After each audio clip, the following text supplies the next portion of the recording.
კონკრეტული იმიჯი არ მქონდა დაახლოებით როგორ იქნებოდა ფილმი, რა იქნებოდა. უბრალოდ როგორც ინფორმაციას ამას ესე ვაგროვებდი რა. ვიყავი აბაშაში, თბილისში, ჩავწერე ადგილობრივები, ვინც ამ ექსპერიმენტებში მონაწილეობდნენ. მე ჩამოვედი ბერლინში, მინდოდა გაგრძელება ამ ნამუშევარზე და როგორც კი ჩამოვედი დაახლოებით ერთ კვირაში, დაახლოებით 10 დღეში დამისვეს სიმსივნის დიაგნოზი. რამაც გამოიწვია ის, რომ აბსოლუტურად შევეში ამ კვლევას და მთლიანად გადავერთე კურნალობის პროცესში, რა თქმა უნდა. და კურნალობის პროცესი იყო შემდეგნაირი, რომ რეალურად რაც იყო ეს სიმსივნე. არის ის, რომ მაგალითად ეს არის იმუნიტეტის სიმსივნე. ამიტომ რაღაც პერიოდში გახდა აუცილებელი ახალი იმუნიტეტის გადანერგვა. რეალურად იყო 3 ეტაპიანი ეს კურნალობის პერიოდი. პირველი ეტაპი იყო კენსერსელების განდევნა სხეულიდან, შემდეგი იყო ჩემი იმუნიტეტის თავიდან ბოლომდე წაშლა და ახალი იმუნიტეტის დანერგვა. და მესამე ეტაპი იყო ამ ახალი იმუნიტეტთან შეგუება. როცა გავიარე ეს პროცესი დაახლოებით გავიდა წელიწად ნახევარი დაჭირა დაახლოებით ამ ყველაფერს ერთად გავლა. ამის მერე ნელ-ნელა დაუბრუნდი ამ ჩემ ნამუშევარს. რაზეც დავიწყე გავაგრძელე მუშაობა. და მე რეალურად რაც მოხდა ის იყო რომ ამ რაღაც ჩემი ისტორიაც რაღაცნაირად დაუკავშირდა ამ კვლევას რაც მქონდა მანამდე, როგორც მაგალითად რაღაცნაირად რაღაც ირეკლავდა ამ საბჭოთა კავშირის გრევას, ახალი ტიპის ეკონომიკის შემოყვანას და ამ ახალი ტიპის პოლიტიკასთან შეგუების პროცესს. და ვეცადე ეს ორი რაღაც დამეკავშირებინა ერთმანეთთან.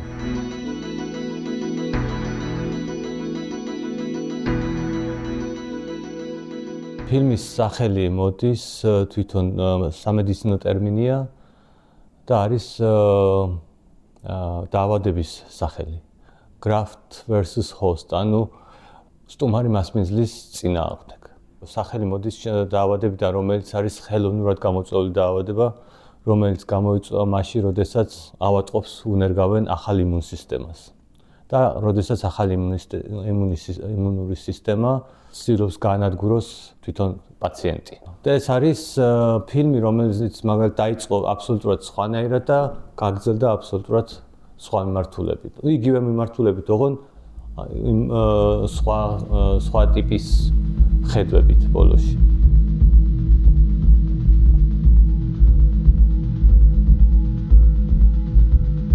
I was researching the roots of the two economic elite classes, rising up simultaneously on the different side of the Iron Curtain. Both grafted in agricultural settings, feed on public infrastructures, and converted their financial capital into political power. 2022 წელს ვიკვლევდი რაღაც თემას, თემას თუ როგორ წარმოიშვა საბჭოთა კავშირის დროს 70-იან წლებში ახალი ელიტები, ახალი ეკონომიკური ელიტები და რამ შეუწყო ამას ხელი. და ეს იყო მაგალითად ერთ-ერთი მნიშვნელოვანი ფაქტორი იყო ამისი აბაშის ექსპერიმენტი, რომელიც ჩატარდა 70-იანების დასაწყისში და შევარდნაძეც იყო ჩართული ძალიან ამ ექსპერიმენტში და მგელაძე იყო მაშინ რომელიც ხელმძღვანელობდა ამ ექსპერიმენტს თვითონ ადგილზე. და ეს იყო ექსპერიმენტი, სადაც საბჭოთა კავშირში ცდილობდნენ რომ ამ ეკონომიკური კრიზისის დროს რაღაცნაირად გამოსულიყვნენ და ეძებდნენ გამოსვლის გზებს, თუ როგორ შეიძლება აქედან გამოსულიყვნენ. და გადაწყვიტეს რომ ერთ-ერთი მცდელობა შეიძლება ყოფილიყო რომ დაეშვათ ძალიან ლიმიტირებული ფორმით საკუთრების ქონა. მე მათ ამოუცხადე. მე ვარ პასუხისმგებელი, თქვენ აიღეთ მიწა იმდენი, რამდენის დამუშავებას შეგიძლიათ. და რასაც მოიწევთ მოსავალს, იმის ნახევარი თქვენი იქნება. ნახევარი სახელმწიფოს მიყიდეთ. თუ გლეხები აქამდე მუშაობდნენ მიწაზე, რომელიც ეკუთვნოდა სახელმწიფოს და მხოლოდ ხელფას იღებდნენ აქედან და არაფერი არ რჩებოდათ მოსავლიდან, სახელმწიფომ რეფორმისტებმა უთხრეს, რომ ჩვენ მოგცემთ რაღაც დაახლოებით 20%-ს თუ შეძლებთ და მოსავლის 100%-ს აიღებთ, და გეგმის 100%-ს აიღებთ, აქედან 20% თქვენ გექნება. და თუ გადააჭარბებთ ამ ნაჭარბიდან კიდევ პლუს 50%. მაგრამ ამ ყველაფერში დაეხმარებოდა სახელმწიფო ამის მიწაში, ტრაქტორებში რაღაც ყველანაირ უზრუნველყოფდა ამას, ოღონდ ამათ უნდა ემუშავათ. ამან გამოიწვია ზრდა, რა თქმა უნდა, დიდი ინტერესი გამოიწვია და გაიზარდა. მოსავლიანობა გაიზარდა დაახლოებით 400%-ით 4-5 წლის განმავლობაში. რამაც გამოიწვია ის, რომ ადამიანებს გაუჩნდათ ფული და გაუჩნდათ სრული რაღაცების შეძენის, რა თქმა უნდა, ფუფუნების საგნების შეძენის. მაგრამ ეს პროცესი თვითონ იმდენად წარმატებული იყო, რომ გადაწყვიტეს, რომ ეს საბჭოთა კავშირის მასშტაბით განევრცოთ. რამაც გამოიწვია მაგალითად ის, რომ როდესაც ვიღაც ადამიანებს გაუჩნდათ ფული და გაჩნდა მოთხოვნა ბაზარზე, სახელმწიფო ამაში ვერანაირი ხერი ვერ იპოვა, ვერაფერ ვერ და ამიტომ როგორ failed რა მაშინ სახელმწიფო. და ეს ყველაფერი აიღო თავის თავზე ცეხავიკებმა, მაშინ როგორც ეგრეთ წოდებულმა ცეხავიკებმა, რომლებმაც სახელმწიფო ინფრასტრუქტურა გამოიყენეს არალეგალურად და აწარმოეს ის პროდუქტი, რასაც გაყიდდნენ ბაზარზე, underground შავ ბაზარზე. და ამან გამოიწვია რაღაც ელიტების და იმიტომ რომ ფული გაუჩნდა ხალხს და ფულის აკუმულაცია მოახდინეს, კაპიტალის აკუმულაცია. ეს ადამიანები, რომლებიც ეს ცეხავიკები, რომლებიც მე 80-იან წლებში ამ გლასნოსის პერიოდში მოხდა ისე, რომ მოახდინეს ამათი ლეგალიზება და ეს ადამიანები იყვნენ, რომლებიც მე აქტიურად ჩაერთნენ საბჭოთა კავშირის დანგრევაში. დაახლოებით ამ ტიპის იმას ვცდილობდი რა, ამ ხას გავყოლოდი და მე აღმოჩნდა ის, რომ 70-იან წლებში ასევე ამერიკაში უფრო მასშტაბურად დაიწყო ამერიკის შეერთებულმა შტატებმა ფულის ჩადება მაგალითად სილიკონ ველიში, რომელმაც წარმოშვა თავის მხრივ ახალი ტიპის ოლიგარქია, როგორც იყო მაგალითად tech entrepreneurები.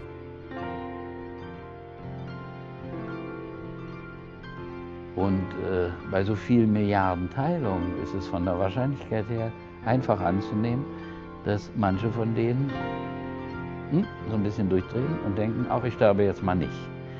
Und dann wachsen sie immer weiter und wachsen und wachsen und wachsen und wachsen. Das dürfen sie nicht. Sie müssen also wachsen und sterben, wachsen und sterben. ძალიან მნიშვნელოვანია თქვა, რომ არც ექიმი ვარ და არც ისა ვარ, რა ქვია, კვლევარი ვარ, არც აკადემიკოსი ვარ, ამიტომ რაღაცა ისეთია რა. ესეთი მეცნიერული ენით არ შემიძლია ამ რაღაცებზე ლაპარაკი რა, ესეთ დადასტურებული რაღაცები. ამიტომ ჩავთვალე, რომ ვიფიქრე, მაგალითად მე ექიმი შეიძლება ჩამეწერა ინტერვიუ დოქტორი ბლაუ, რომელიც იყო პასუხისმგებელი ჩემი იმუნიტეტის გადანერგვის. ჩავწერე ინტერვიუ ექიმთან, რომელთანაც ვილაპარაკე, ვისაუბრე დაახლოებით ამ მომენტზე, როდესაც რა ხდება სხეულში, როდესაც იმუნიტეტი არის უნდა გადაინერგოს რა, რა კონდიციებია, როგორ არის გადანერგვის პროცესი და რა არის, როგორია პროცესი შეგუების ამ ახალ იმუნიტეტთან. და ვეცადი ამ ენის გამოყენება იმ კადრებთან, რა კადრებიც მაგალითად ჩვენ გვახსოვს 90-იანებიდან, როცა საბჭოთა კავშირის პერიოდიდან, მე საბჭოთა კავშირის დაშლის შემდეგ ამ კონფლიქტების დროის სიტუაცია და ამ პირველი პოსტსაბჭოთა პერიოდიდან, ამქიდან გამომდინარე შემდეგ თუ როგორ მოდის რა ეს პერიოდი რა, ადაპტაციის ამ ახალ ეკონომიკასთან, ახალ პოლიტიკასთან, ახალ ტიპის ურთიერთობებზე რა. Это лекарство определяется страной болезни. Როდესაც მაგალითად პაციენტი ხარ და სიცოცხლისთვის საშიში დაავადებას ებრძვი, გაინტერესებს რა ხდება, როგორ შეიძლება იმოქმედოს წამალმა, თერაპიამ, რაღაცა. ამიტომ გაინტერესებს, ყოველთვის ექიმები ცდილობენ, რომ თუ ძალიან დარწმუნებულები არ არიან, არანაირი იმედი არ მოგცენ, არანაირი პროგნოზი არ გააკეთონ და ყოველთვის გიმეორებენ, რომ მედიცინა არ არის ზუსტი მეცნიერება. ამიტომ შეიძლება რაღაცები დაგეგმო ახლა, მაგრამ ძალიან ესეთია ინდივიდუალურია სხეული, რომელიც სხვანაირად იღებს სხვადასხვა ტიპის წამლებს და რაღაც თერაპიას რა. ამიტომ ესე ვერავინ ვერაფერს ვერ დაგეგმოს, არ არის ზუსტი მეცნიერება, ხო? ესევე ეკონომიკაშიც რა, გეუბნებიან, რომ ეს ციფრები ლაპარაკობენ, მაგრამ რეალურად ის არის, რომ ეს ციფრებიც ყოველთვის იმას არ აღწერენ, რაც შეიძლება ზუსტად მოხდეს და გამეორდეს, რაც შეიძლება დაგეგმვან პროგნოზირება გაუკეთო რა მომავალს რა.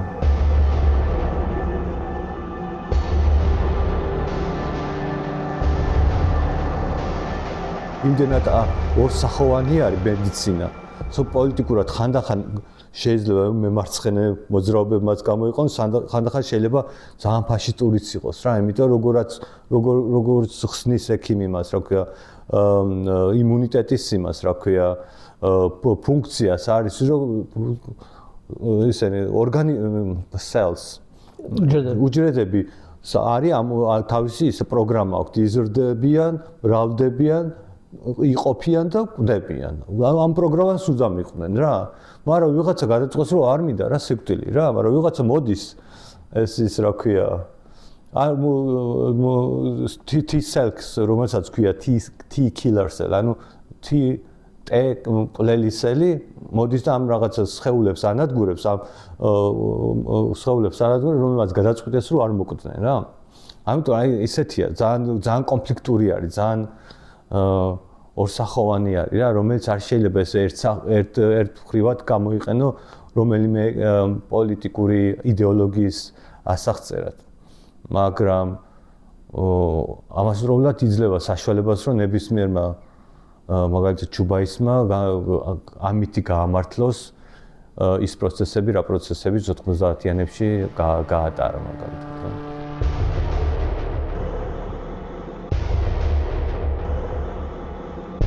90-იან წლებში პროტესტია მოსკოვში ხდება თუ არ ვცდები.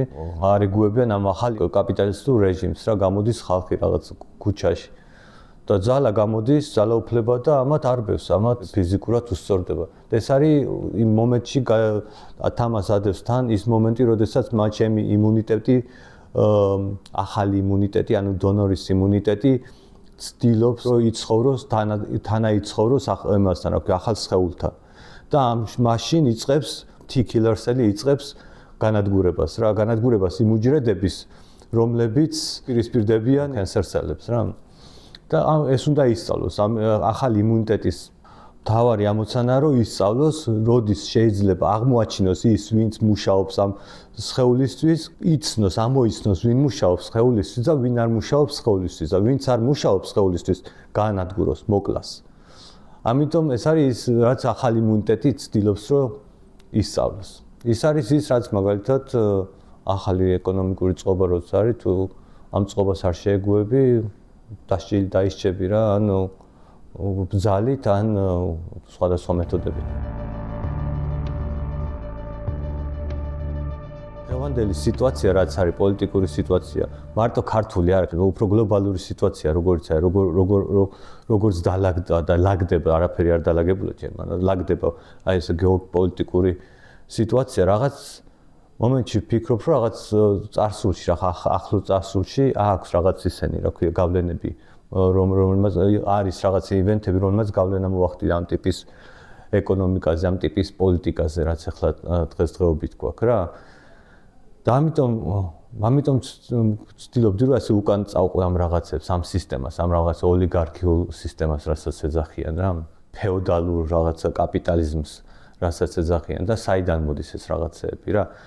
ხო, ასე კიდე თავიდან უნდა აღვნიშნო, რომ არა ვარ აკადემიკოსი რა, ამიტომ ეს კვლევა ჩემი ისეთი ის არ არის, რომ მაგალითად ძალიან აკადემიური კვლევა მქონდეს რა ამ რაღაცებს, ეს ჩემი საქმე არ არის, ჩემი კომპეტენცია არ არის. უფრო სხვა რაღაცებია ჩემი კომპეტენცია. ასე ვაკეთებ. მაგრამ მაინტერესებდა ეს პერიოდი რა და ამიტომ მაგალითად ის რაც მოხდა საქართველოში საბჭოთა კავშირის პერიოდში რუსეთში რაც ხდებოდა რა თქმა უნდა ეს ირეკლებოდა რეალურად საქართველოშიც რა და ეს ყველაზე მნიშვნელოვანი არის აი სოციალისტური რაღაცა წყობიდან ამ თავისუფალი ეკონომიკის წყობაზე გადასვლის პერიოდი რა, რომელსაც ახალი პოლიტიკა შემოიტანა, ახალი ურთიერთობები შემოიტანა ქვეყანაში და რაც განაპირობა მაგალითად ის, რომ რაღაც ტიპის პოლიტიკამ უნდა ვაწარმოოთ ისეთი პოლიტიკა, ანუ რაღაცა ეს, რომელიც მოგცემს შესაძლებლობას, რომ დავეციოთ დასავლეთს. და ამისთვის იყო საჭირო ის შემოთავაზებები დასავლეთიდან, რაც მაგალითად ჩვენ უნდა მიგვიღო უპირობოდ რა, იყო ეს შოკური თერაპია მაგალითად, რაც ფილმშიც არის მაგალითად პარალელურად მიდის იმ თერაპიასთან, რომელიც არის სამედიცინო ტერმინი, როგორ ხდება მაგალითად იმუნიტეტის გაწმენდა. ესე უნდა გაწმენდილიყო მაგალითად იმუნიტეტის სოციალური იდეებისგან. პირადული ისენი ესე მერე მოდის რა, ჯერ რაღაც უფრო პოლიტიკური ინტერესები მაქვს და ამ პოლიტიკურ რაღაც ივენთები ან პოლიტიკურ ან ეკონომიკურ რაღაც ტიპის ინტერესები მაქვს რა და მე ამას ებმება რაღაც პირადული, ან რაღაც ძალიან ადამიანური ფაქტორები რა, რაც შეიძლება უფრო ეხმარებოდეს ამ პოლიტიკურის გაგებას. მაგრამ ამ შემთხვევაში მაგალითად აი პირადული ვის აინტერესებს გაგოს ახლა კიბო ქონდა მოკვდა თუ გადარჩა თუ რაღაც. ნუ არ არის საინტერესო რა. მაგრამ თუ მაგალითად ეს მეთოდი, ტრიტმენტის მეთოდი რაც იყო შეიძლება იყოს საინტერესო რაღაც ტიპის პოლიტიკური მას მოარგო რა პერიოდს მოარგო რამაც შეიძლება პოლიტიკური ხედვა სხვანაირად დაგანახოს რა და ამ პონჩი ამ ამბავში ამ ორი რაღაცის ერთად მუშაობა ამ ორი ენის ერთად მუშაობა პოლიტიკურის და მედიცინის ენის ერთად მონტაჟი რატომღაც ვფიქრობ რომ შეიძლება საინტერესო ყოფილიყო რა ამათი ურთიერთობა ფილმისთვის რომ ვიკვლევდი ამ თემებს რა ამ ეკონომიკურ თემებს რაღაცა ოლიგარქიული იმის წარმოშობას საბჭოთა კავშირში ამერიკაში რა ну რაღაცა ინფორმაცია გაქვს რომელიც არანაირად საინტერესო არის რაღაც პონტში რა მაგრამ ძალიან დოკუმენტური ფუის არის რა წმინდა წყლის დოკუმენტური მასალა არის რაც ძალიანაც არ მაინტერესებს როგორც მე რო გავაკეთო ამიტომ რაღაც ისეთია საინტერესოა რაღაც ყოველთვის ეძებ რაღაცას რამაც შეიძლება ამ როგორ გითხრა seasoning გაუკეთოს ამ რაღაცებს რა და კენსერის კიბოს თემას იმედა დააკვდა ამ ამბავს. შეიძლება და ამის გამოყენო, ნუ ჩემი სამედიცინო ისტორიის ექსპლუატაცია. პათეტიკა არის რაც ყველაზე ძალიან არ მინდოდა რა ფილმისთვის. და ზოგადად ტექსტისთვის, რომ ამ პათეტიკის განდევნა მინდო რაღაცა არ ყოფილიყო ეს პათეტიური, იმიტომ რომ არანაირი მნიშვნელობა არ აქვს ერთი პერსონა ვინმე გადარჩება, არ გადარჩება, არც პირველი ვარ და არც უკანასკნელი რა, ვინაც ეს გაიარა რა. და მაგიტომ მაგალითად ექიმიც იყო ძალიან მნიშვნელოვანი, რომ ექიმისთვის მიმეცა ეს მთავარი როლი და ჩემგან მე როგორცაც შესაძლებელი იქნებოდა, რომ ამერიდებინე ეს სპოტლაითი რა და ამ ექიმს ქონოდა რა, რაც იდეალურად გააკეთა ექიმმა რა.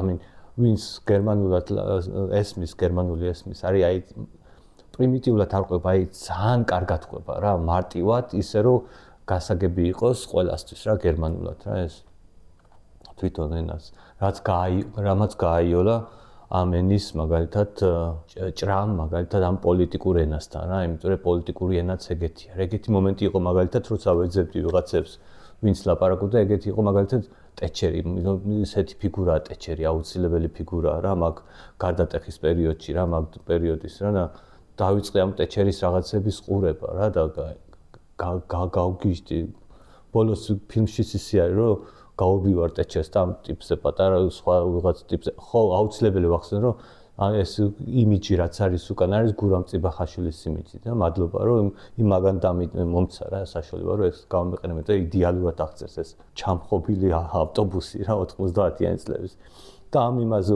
პერსონაჟზე წასულიყავი რა ამ იმიჯი ტეჩერიდან იმიტომ რომ ისეთი ტიპის ხარისხი აქვს ლაპარაკის და სიმტკიცე, სიმკვრივე და ტეჩერს რა წარმოუდგენელია რა, ისეთი ის ქონდა რა, ეფექტური რა.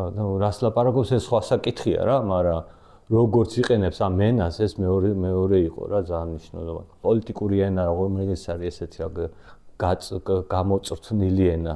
და ეს მედიცინის ენა რაღაცნაირად ძალიან კარგად ემთხვევა. რაღაცებში აბსოლუტურად საწინააღმდეგოს აკეთებენ რა, მაგრამ ეს კბილანები, ეს დამთხევა ძალიან ისეთია, რა ქვია.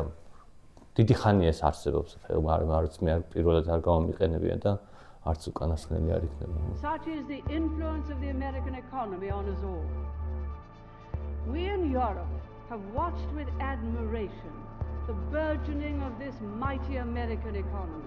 ესაც ესეთი ტიპის დაავადება გაქვს. ბევრი დრო გიცდება. გიცდება დაახლოებით 2-3 წელი მინიმუმ. იმიტომ რომ პროდუქცია ფილმის არ არის მარტივი ესე ვერ გააკეთებ 6 დღეში, ამას ჭირდება დრო. თან მით უმეტეს თუ მარტო მუშაობ და ძალიან პატარა გუნდთან ერთად მუშაობ. თან მით უმეტეს თუ ეს ტიპის დიაგნოზის დროს დიდი დრო გიცდება. დიდი დრო როცა გიცდება ნიშნავს იმას, რომ არავის არ აინტერესებს ვის რა აქვს, რა ფეხბურთიმეთ ხარ თუ კიბო გაქვს, ბაზარს და იმას თვითონ ამ სივრცეს არ აინტერესებს. არ ხარ 2 წლის განმავლობაში არანაირი ბიუჯეტი ნდობა არ აქვს. თან მით უმეტეს თუ ესეთი ტიპის რთული პოზიციიდან მოდიხარ, ბექგრაუნდი გაქვს ესეთი ტიპის სამედიცინო ბექგრაუნდი გაქვს, ნდობაც ნაკლებია, იმიტომ რომ ვერავინ ვერ გენდობა რომ შენ შეგიძლია ფული ჩადონ, რომ შენ შეიძლება პროდუქტი დადო წლის შემდეგ რა, იმიტომ რომ არც კი იცი წლის შემდეგ იცხოვრებ თუ ცოცხალი იქნები თუ არა. ამიტომ რესურსები, რაც შეიძლება პატარა რესურსებით მანამდე ქონოდა, არანაირი რესურსი აღარ აქვს. ჩემთვის პრინციპი საქმე იყო, რომ ეს ფილმი გადამეხო, დამემთავრებინა, იმიტომ რომ ბევრი სხვა მიზეზების გამო რა, მაგრამ პრინციპი საქმე იყო, რომ გამეკეთებინა. თან აქამდეც ესე იყო, რომ როგორც კი როცა პატარა ბიუჯეტი მქონდა, რაღაც სახსრები მქონდა, ყოველთვის ვცდილობდით, რომ ჩემ მეგობრების წრე რომ მქონოდა რაღაც ტიპის სივრცე, სადაც გვექნებოდა ტექნიკა. ტექნიკა, რომელიც აუცილებელია ფილმისთვის. განათება, საუნდი, კომპიუტერი, რაღაც კამერები, დრონები, რაღაცები რა, ამ ტიპის ტექნიკას ვაგროვებთ ეს კოლექტიურად. და ეს ტექნიკა გვაქვს და ამით გადავწყვიტე, რომ ეს ტექნიკა იქნებოდა ის, რასაც გამოვიყენებდი ამ პროდუქციისთვის. და ამას ვიყენებდი. და თან არის ის, რომ ეს არ არის ბევრი გადაღებებიც არ არის ძალიან რა. არის ბევრი YouTube-დან, პირველი არხიდან, found footage ხო ქართულად არის როგორ თან ისეთია რომ რაღაც ამ found footage-ებს ფული როცა არ აქვს არ ყიდულობ, იღებ პირდაპირ YouTube-დან, თვითონ ხარისხიც ეს იმაშება, რა ქვია, სხვა ტიპის ხარისხი. ამიტომ როცა გადაიღებ ახალი კამერით და თან found footage-დან ამონტაჟებ, აბსოლუტურად სხვადასხვა იმიჯი არის რა.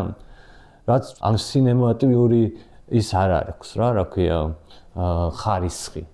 მაგრამ ჩემი ფილმის ეგეთი იყო, ჩემი რაღაცა იმუნიტეტივით ესე აწყობილი რა.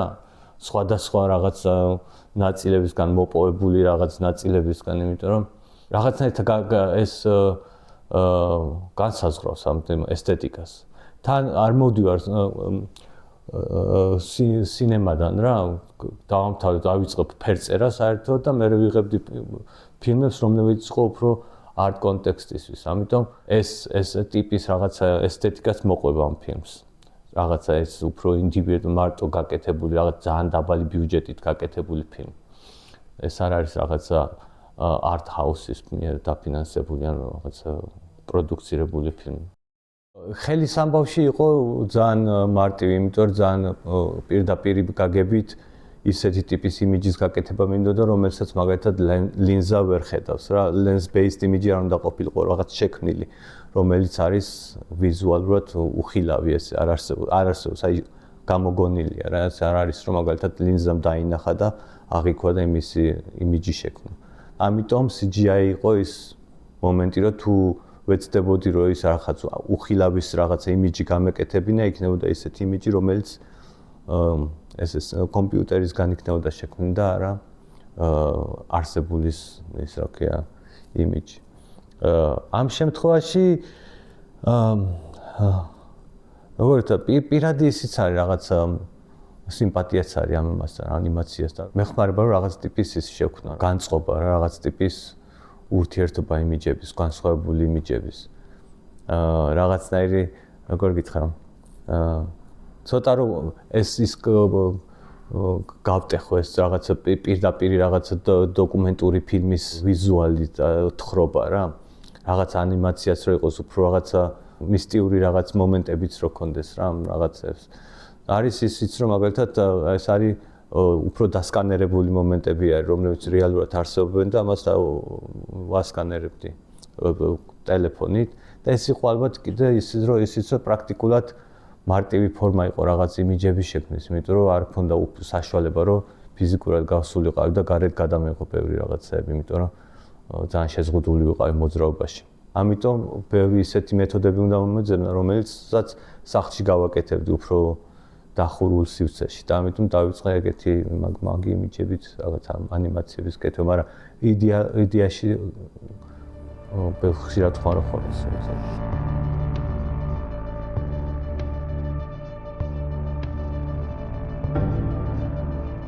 პრინციპი საკითხია რაღაც ეს ეტაპი რაღაცები იმას გაიმარჯვა ამ ეტაპზე რა და ფილმის გაკეთებაც პრინციპი რო გადავრჩერ ისთვის მე რო გადავრჩერ ხო მარტო ცხოვრება ხო არ გადავრჩე იმიტომ მინდა რომ რაღაცა გავაკეთო რა მე თორე გადარჩენისთვის არ არის ფიქრობ რომ შეიძლება კიდე რაღაცას გაკეთება რა და ამიტომ თან ისეთი არა ხა მეც ვერაფერს ვერ აკეთებ რა მაგ დროს რა იბრძვი და რაღაც არაფერსად არ იბრძვი რა ხარ და ელოდები რომ რა როგორ იმუშავებს რა თორე ბრძოლა ცოტა ისეთია გადაჭარბებულია მაგ შემთხვევაში რა ვინც იბრძვის არის ეს მეცნიერები და ექიმები რომლებიც ამ ყველაფერს აკეთებენ რომ რაღაცნაირად გამოგაძვრინონ რა ამ სიტუაციიდან მაგრამ რა თქმა უნდა ფიქრობ ალბათ ხო რომ რაღაცა იმიტომ გადარჩე რომ რაღაცა შეგიძლია კიდე გააკეთო ის ყველა ხო გადარჩებია რა უსაქმურად